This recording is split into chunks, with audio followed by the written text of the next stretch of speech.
없으리라 하고. 아멘. 저희 원단 말씀인데요, 하나님이 요셉과 함께 하셨습니다. 사실 하나님께서 우리를 하나님 자녀로 부르시고 하나님 백성으로 삼으시고 하나님이 우리와 함께 하신다 약속하셨는데요, 만약에 요셉에게 노예로 팔려갔던, 그리고 감옥에 누명으로 쓰고 감옥을 갔던 그런 과정이 없었다면, 하나님이 실제 함께 하시고 그의 인생을 동해 가신다는 사실은 머리로는 알았지만 실제로는 몰랐을 것입니다. 우리는 하나님 자녀고요, 우리는 모든 것을 다 완성한 하나님의 백성입니다. 그런데 중요한 것은 우리의 현실이죠.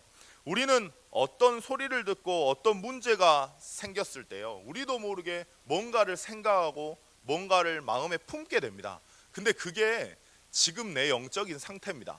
하나님 자녀는 분명히 맞고 나는 구원 받았는데, 문제가 터지고 어떤 소리를 들었을 때 나도 모르게 내 생각과 마음이 뭔가 혼란스러워집니다. 왜 나는 하나님 자녀인데 이런 문제가 생기지? 왜 하나님 자녀인데 도대체 왜 이런 문제가 올까? 내가 어떻게 해야 할까? 고민하고 혼란스러워하다가 나도 모르게 뭔가 인본주의와 뭔가를 쓰게 됩니다. 그리고 막 머리가 굴려가죠.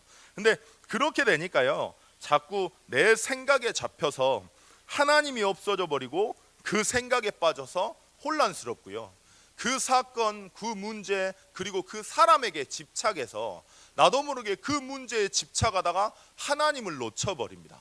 복음 안에서, 복음은 모든 것을 끝내셨는데요, 복음 안에 끝낸 나를 발견해야 되는데 이게 안 되다 보니까 자꾸 이제 문제가 생기는 거죠.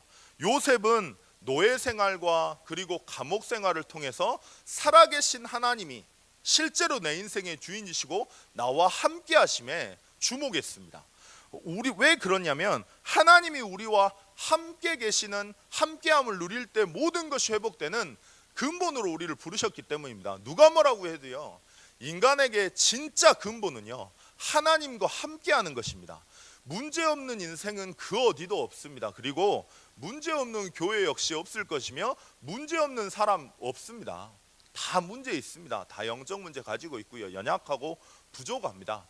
근데 그 사람을 왜 내게 만나게 하셨으며 내가 왜 이 자리에 있으며 하나님이 무엇 때문에 나를 이 자리에 부르셨냐는 거죠. 하나님이 나와 함께 하심에 주목할 때 내 눈앞에 보이는 상황 속에서 뭔가 집착하고 뭔가 혼란스러워지는 게 아니라 하나님의 계획과 하나님의 의도를 분별하게 됩니다. 그때 진짜 세상이 줄 수 없는 평안함과 행복함과 감사함이 넘쳐나는 거죠. 그 이유가 뭐냐? 우리의 존재를 하나님께서 하나님과 함께하는 존재로 창조하셨기 때문에 그렇습니다. 하나님의 은혜가 아니면, 하나님의 언약이 아니면, 하나님의 말씀에 집중하지 않으면 우리도 모르게 눈에 보이는 혼란스러운 일에 주목해서 우리도 모르게 그 마음에 그 뭔가에 집착되고 내 마음과 생각을 빼앗겨 버려서 하나님을 놓치게 되면서 인생이 불행한 겁니다. 근데 사람들은 그게 아니라 자꾸 그 문제를 해결하려 합니다. 그 문제 해결하면 좀 좋겠지, 이거 좀 해결하면 내가 좀 낫겠지, 여기가 아닌 다른 곳에 가면 좀 행복하겠지, 저 사람이 아니면 되겠지, 이 문제가 해결하면 되겠지. 아닙니다. 다 허상입니다. 하나님과 함께 할 때에, 하나님이 나와 함께 하심에 주목할 때에 노예가 아니었습니다. 하나님이 나와 함께 하심에 주목할 때에 팔린 것이 아니라 하나님이 증인으로를 보내셨음을 기억했습니다. 하나님이 함께 하심에 주목했을 때에 감옥이 아니라 세계복음화를 하는 유일한 언약의 과정임을 보게 됐습니다. 그게 이번 원단입니다. 하나님이 그와 함께 계셔 그 축복을 누리는 영적인 서밋이 되길 원합니다. 하나님이 우리를 바라보실 때는요, 너무 기쁨으로 너무 그냥 즐겁게 모든 관심과 모든 생각과 모든 그 시선이요, 우리 구원받은 우리에게 있습니다. 그런 우리 존재입니다. 근데 자꾸 이 언약을 놓쳐버리니까 내 찌질함과 내 부족함에 자꾸 주목하고요, 거기에 집착해서 아무것도 안 되는 거죠. 하나님이 우리의 신분을 어떻게 부르셨냐? 하나님의 자녀로 부르셨습니다. 혹시나 성경 말씀에 네가 열심히 해야 된다, 그러면 하나님의 자녀가 될 거다, 그렇게 말씀하시지 않았어요. 우리가 연약하고 우리가 부족하고 우리가 하나님을 찾지 않고 우리도 모르게 눈에 보이는 많은 상황들 때문에 사단에게 속아 하나님 떠난 영적인 상태라는 걸 알고, 본질상 어쩔 수 없는 자녀임을 하나님이 알고요, 이 땅에 육신의 몸을 입고 이 땅에 그리스도로 오셨습니다. 그리고 말씀하십니다. 너의 노력과 너의 힘과 너의 최선이 아니라 영접하는 자, 곧 그 이름을 믿는 자들에게는 하나님 자녀가 되는 권세를 주신다고요. 하나님이 어머니의 태중에서부터 우리를 지명하여 부르셨고요.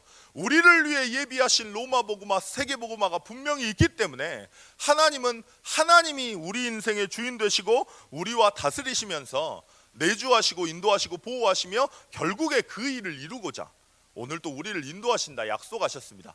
오늘 이 사실에 주목하는 겁니다. 하나님이 나와 함께 하시고 나는 하나님과 함께하는 존재이며 하나님께서 내 인생의 주인 되셔서 나를 나보다도 더 정확하게 하시고 가장 정확하게 인도하실 거라고, 그 언약을 내가 믿는 거고요. 하나님의 약속에 우리가 주목하는 겁니다. 마태복음 28장 16절에서 20절에 보면요, 하나님이 너희와 항상 함께 하신다 말씀하셨습니다.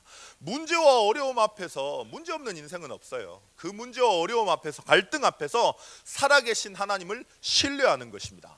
내 눈앞에 보이는 문제는 문제지만 찬송가 620장처럼 어쩌면 어느 날은 내가 도저히 이해할 수 없는 문제가 와닿지만 그곳에도 하나님의 계획이 있음을, 그리고 하나님이 그 약속을 성취하고자 오늘 또 우리를 인도하시면, 복음 안에 끝났다는 건 누구나 다 압니다. 복음이 끝났다는 거, 복음이 완성했다는 건 누구나 다 아는데요, 그 복음 안에 끝낸 나를 발견하게 하기 위해서, 그 복음이 내 것으로 누리게 하기 위해서, 그 약속을 성취시키시기 위해서 오늘 또 내 길을 인도하심을, 그 약속에 주목하는 겁니다.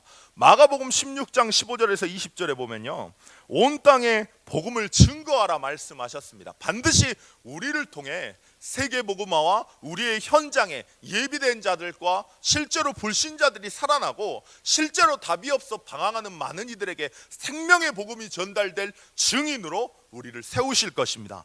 하나님께서 약속하셨습니다.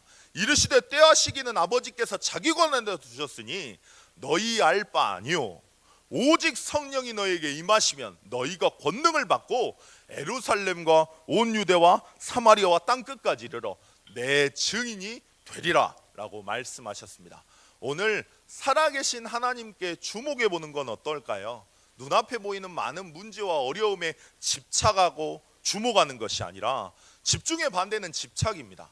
내게 있는 많은 문제 때문에 혼란스러워지고 내 생각과 마음을 그곳에 집착하다가 빼앗겨 버리고, 그래서 하나님을 놓치는 인생이 아니라 오늘 인간의 근본된 하나님께 주목하는 인생이 되기를 원합니다. 그래서 하나님께서 2018년도에 약속하셨습니다. 영적인 서밋이 되게 할 거라고. 2018년도에 막연하게 기대하지 마십시오.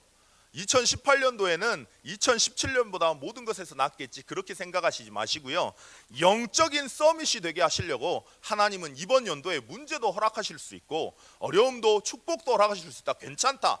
그 일을 통해서 하나님은 언약을 언약되게 하실 것이다. 나를 영적인 서밋으로 세우셔서 기능 서밋, 문화 서밋의 응답을 실제로 성취하실 것이다. 그 기대를 가지고 기도하는 시간이 됐으면 좋겠습니다.